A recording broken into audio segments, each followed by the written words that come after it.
বলেন বলেন, আপনি চলুন। হাসান ভাই ছেড়ে দিলাম, বিদায় হয়ে গেল। ওকে, নরমাল বা বেরিয়ে যান আস্তে। ঠিক আছে আরব ভাই, কথা বলেন, জোরে কথা বলেন না। আপনার 500 বছর জীবনের কাইটা গেল, আর 3 বছর এখানে আসছেন। হ্যাঁ আস্তে, ওকে নিচে বলেন, নিচে বলেন। ওকে ওকে, যান আপনি সামনে যান।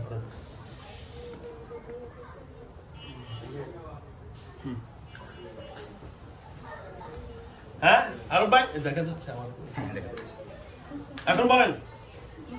হ্যাঁ তাড়াতাড়ি বলেন না। আর হাসান ভাই দেখছেন কটকট কথা বলছে, এখন কি করব? আর জীবনে আসবেন? হ্যাঁ আলহামদুলিল্লাহ বলেন, আলহামদুলিল্লাহ বলেন। হাসান ভাই, এই আরব ভাই, আপনি কি আমার প্রতি মনে কষ্ট নিছেন? হ্যাঁ, এই যে আমি আপনাকে যে একটা ভালো কাজ করাইতেছি, এটা তো আপনার জন্য উপকার হবে, কারণ জান্নাতে যাওয়ার একটা উপকার হবে। আপনি যদি খারাপ কাজ করেন, এই মেয়েটার সাথে থাকেন, এটা তো অবৈধ, ঠিক না? এটা জিনা শামিল না? এর সাথে থাকলে কি আপনি কি করবেন এটা তো আমি ভালো জানি, অন্যরা না বুঝলো। এটা তো জিনা কিনা বলেন? হ্যাঁ জোরে বলেন, জোরে কথা বলেন। জিনা তো, এটা হারাম কাজ তো। এই কাজ কি আপনি আর করবেন? ইনশাআল্লাহ। জোরে বলেন ইনশাআল্লাহ। বলেন আল্লাহ, বলেন আমাকে সারা জীবনের জন্য যা গুনাহ করেছি মাফ করে দাও। সামনের জীবনে যেন ভালো তোমার গোলামি করতে পারি। আজকে থেকে সানজিদার থেকে বিদায় হয়ে গেলাম। আর জীবনে সানজিদার কাছে এবং তার পরিবারের কোন সদস্যের কাছে আসবো না, ইনশাআল্লাহ।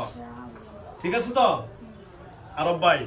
আপনার কাছে যে আমি এখন যা করলাম, আপনি কি আমার উপরে কোনো অসন্তুষ্ট আছেন? বলেন না, আপনার ভালো কাজ করছি বলেন। কোনো অসন্তুষ্টের কাজ আমি করছি বলেন? আমি আপনার কাছে, আপনার আগের ফাঁসে, আপনার এই ফাঁসে একটা রুগী কাজ করছি, ওই সময় আপনি ফাঁসে ছিলেন তো, দেখছেন? এই মেয়েটাকে কাজ করলাম, আপনার এই ফাঁসে কাজ করলাম, কোনো কিছু করছি আমি? কোনো খারাপ আচরণ করছি?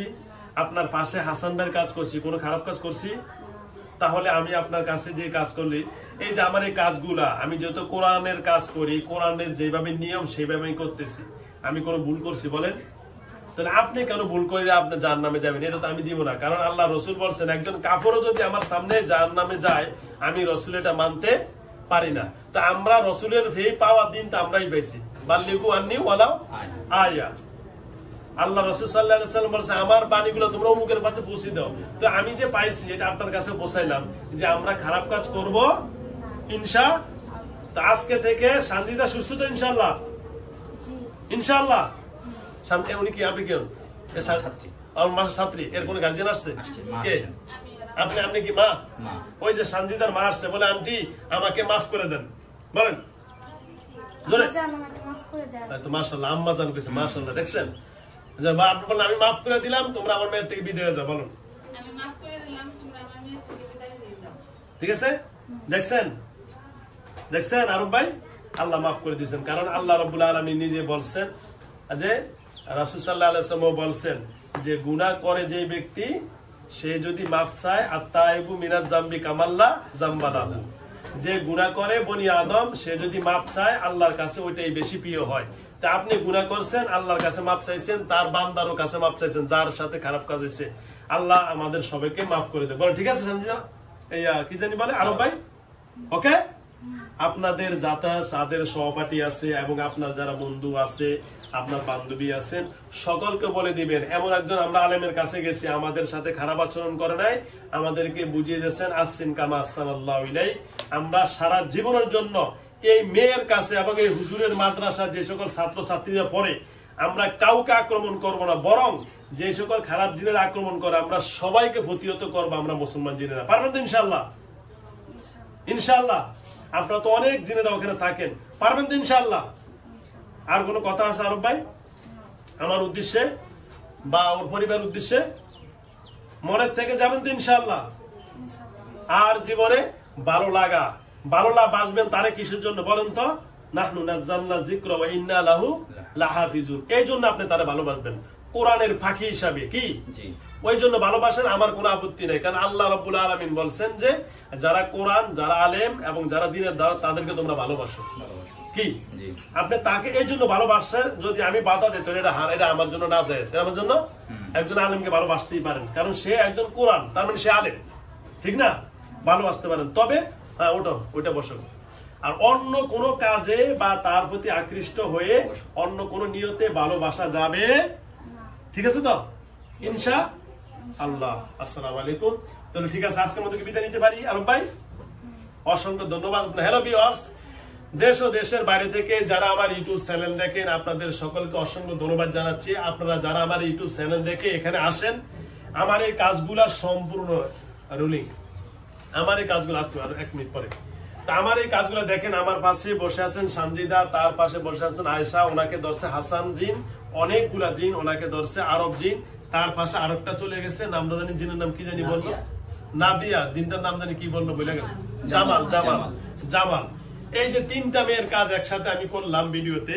তা আমি আপনাদেরকে সকলকে একটা জিনিস জানাতে চাই, আসলে জিন জাতি বলতেই একটা জিনিস আছে, এটা অনেকে বিশ্বাস করে, অনেকে বিশ্বাস করে না। অথচ এই জিনের অস্তিত্ব সম্পর্কে আল্লাহ রাব্বুল আলামিন কোরআনের বিভিন্ন জায়গায় অনেক বর্ণনা করেছেন। সূরা সফফাতের, সূরা আর রহমানের, এছাড়াও অনেক আয়াত আছেন যেখানে আল্লাহ জিনদের অস্তিত্ব নিয়ে বর্ণনা করেছেন। আমরা অনেকে বলেন জিন বলতে কিছু নাই, ভূত বলতে কিছু নাই। যারা এটা বিশ্বাস করেন না, আমি মনে করি তারা কোরআনের যে একটা অংশই অবিশ্বাস করেছেন। আমি তাদেরকে বলবো, আপনারা কোরআনের কাছে আসেন, একজন আলেমের স্বর্ণপন্ন হন, সঠিক জ্ঞানে গুণান্বিত হন। আপনি না জেনে না শুনে একজন একটা গুনাহ করবেন না, কারণ আল্লাহ রাব্বুল আলামিন বলেছেন ইন্না বা'যাজ জান্নি ইসমুন। কারণ অন্য কোনো কিছু না জেনে আপনি কুধারণা করে, এটা আপনার জন্য একটা কবিরা গুনাহ। তা আমার সামনে যে 2টা বোন তরুতাজা বসা, উনি হলেন 30 পারা হাফেজা কোরআন, আর উনি হলেন 10 পারা। ওনার ভবিষ্যৎ আল্লাহ রাব্বুল আলামিন ভালো জানেন। ওনাদেরকে নিয়ে বিভিন্ন আলেমের কাছে গেছেন। ওনার এই মাদ্রাসার একজন ছাত্রী, উনি আপনার কি মামার এই মাদ্রাসার প্রিন্সিপালের মেয়ে হইলো উনি, কি জানি আয়েশা, আর ওনার মাদ্রাসার ছাত্রী হলো সঞ্জিদা। এই দুইজনকে আক্রমণ করেছে। যাও, অসংখ্য ধন্যবাদ জানিয়ে আমার এখানে আরো অনেক আত্মীয় স্বজন আসছেন এবং আমার অনেক রোগী আছেন এখানে, প্রায় 50-60-এর উপরে আছে। তো যাও, সবচেয়ে বড় কথা হলো আমি এদের সাথে কথা বলে আলহামদুলিল্লাহ আল্লাহর কাছে শুকরিয়া যে আল্লাহ দিলে সমাধান করতে পেরেছি ইনশাআল্লাহ। আবার এরা আসবে না, কারণ আমি কোনকে জিনকে শাস্তি দিতে পারি, সকল কিছু দেওয়া আলহামদুলিল্লাহ আল্লাহর পক্ষ থেকে কোরআন হাদিসের মাধ্যমে যেগুলো জানছি পারবো, কিন্তু আমি তা করি না। তো সুতরাং আপনারা যারা আমার ভিডিও দেখেন অবশ্যই সাবস্ক্রাইব করবেন, আর যারা আমার পেজে দেখেন অবশ্যই ফলো দিয়ে রাখবেন। যারা আমার কাছে মোবাইলে যোগাযোগ করে আসবেন, অবশ্যই আপনাকে ধৈর্যের সাথে মোবাইল করবেন এবং আসতে হবে, কিন্তু আমার মোবাইলটা অনেক বিজি থাকে, আপনাদেরকে বুঝতে হবে। অসংখ্য ধন্যবাদ জানিয়ে আজকের মতো এখানে বিদায় নিচ্ছি। এদের সবার পরিচয় হলো এরা টাঙ্গাইল থেকে আসছেন। টাঙ্গাইল এটা একটা আপনাদের আমার সবাই জানে একটা পরিচিত জেলা, ওখান থেকে আসছেন। তাহলে আরব ভাই আজকের মতো কি বিদায় নিতে পারি ইনশাআল্লাহ? আর জীবনে আমার এই 2 বোনের কোনো সমস্যা হবে না, এবং কি এই যে ছোট মেয়েটা, এরও যেন কোনো সমস্যা না হয়, সেটাও দায়িত্ব আপনাদের 2জনকে দিয়ে দিলাম, হাসান এবং আরবকে। ঠিক আছে ইনশাআল্লাহ। আসসালামু আলাইকুম ওয়া রাহমাতুল্লাহি ওয়া বারাকাতুহু। আজকের মতো বিদায় নিতে পারি। ওকে। কালকে আইসা বলছে কি আমি আর যাবো না 2 দিন এক আসছি।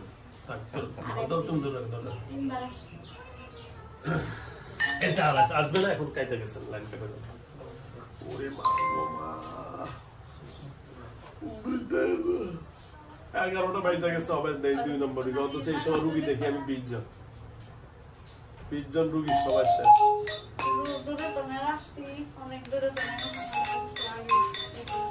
আচ্ছা ঠিক আছে, আপনারা এখন ওই যে কিনারে ঘুমানোর জায়গা আছে, আপনারা ওযু করে ঘুমান ইনশাআল্লাহ। আপনারা আমি 3টার পরে দেখে দিব রিল্যাক্স।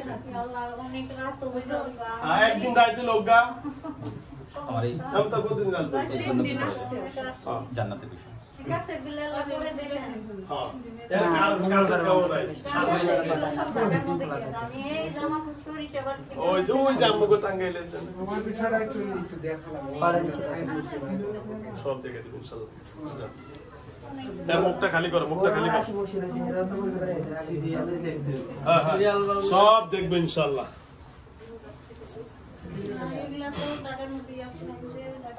আপনি আপনার কষ্টটা বুঝেন, এরা কষ্ট করে আসেন, এরা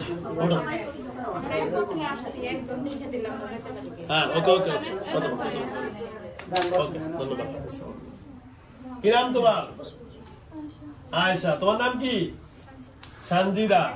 হ্যালো ভিউয়ার্স, আসসালামু আলাইকুম। এটা ধরো, এদিকে ক্লিয়ার। আলহামদুলিল্লাহ, এ হলো আমার বোন আয়েশা, এ হলো সঞ্জিদা। দুইজনই হাফেজা। উনি 30 পারা, উনি হলেন 10 পারা। আল্লাহ রাব্বুল আলামিনের অশেষ মেহেরবানিতে এখন এরা স্বাভাবিক হয়ে গেছেন। তোমাদের বাড়ি কই? হ্যাঁ, সখীপুর। তোমার বাড়ি? টাঙ্গাইল। সুতরাং আলহামদুলিল্লাহ, এরা আজকে দীর্ঘদিন থেকে জিনা আক্রান্ত হয়েছেন। আপনারা ভিডিওতে দেখেছেন। স্বাভাবিক জীবনে যারা ফিরে আসেন, ইনশাল্লাহ ইনশাল্লাহ ইনশাল্লাহ আল্লাহ যেন তাদের সকলকে ভালো রাখেন, তার সাথে আমাকেও সুস্থতা দান করেন, এবং আমার যে সকল রোগী আমার কাছে আসেন সকলকে যেন আল্লাহ সুস্থতা দান করেন, এই আশা ব্যক্ত রেখে আজকের মধ্যে বিদায় নিচ্ছি। খুদা হাফেজ। আসসালামু আলাইকুম রহমতুল্লাহ। দাঁড়াও।